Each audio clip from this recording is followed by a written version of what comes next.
भजन संहिता अध्याय 10। हे यहोवा, तू क्यों दूर खड़ा रहता है? संकट के समय में क्यों छिपा रहता है? दुष्टों के अहंकार के कारण दीन मनुष्य खदेड़े जाते हैं।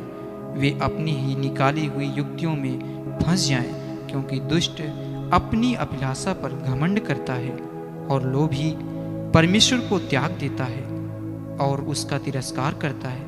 दुष्ट लोग अभिमान के कारण कहता है कि वह लेखा नहीं लेने का। उसका पूरा विचार यही है कि कोई परमेश्वर है ही नहीं। वह अपने मार्ग पर दृढ़ता से बना रहता है।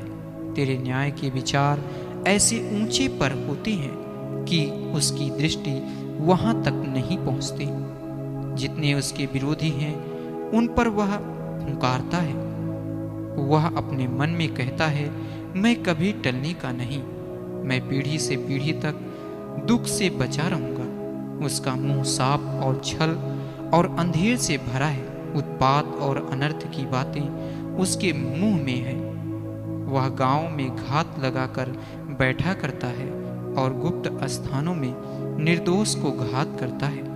उसकी आंखें लाचार के घात में लगी रहती हैं। जैसा सिंह अपनी झाड़ी में, वैसा ही वह भी छिपकर घात में बैठा करता है।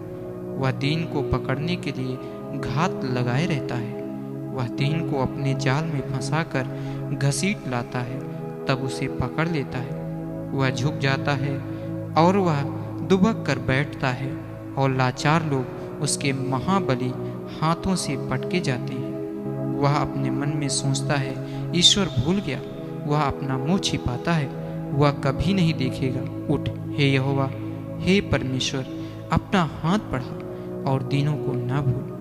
परमेश्वर को दुष्ट क्यों तुच्छ जानता है और अपने मन में कहता है, तू लेखा न लेगा। तूने देख लिया है, क्योंकि तू उत्पात और उत्पीड़न पर दृष्टि रखता है, ताकि उसका पलटा अपने हाथ में रखे। लाचार अपने को तेरे हाथ में सौंपता है। अनाथों का तू ही सहायक रहा है। दुष्ट की भुजा को तोड़ डाल और दुर्जन की दुष्टता को ढूंढ ढूंढ कर निकाल, जब तक कि सब उसमें से दूर न हो जाएं। यहोवा अनंत काल के लिए महाराज है। उसके देश में से जाति जाति के लोग नष्ट हो गए हैं। हे यहोवा, तूने नम्र लोगों की अभिलाषा सुनी है। तू उनका मन तैयार करेगा।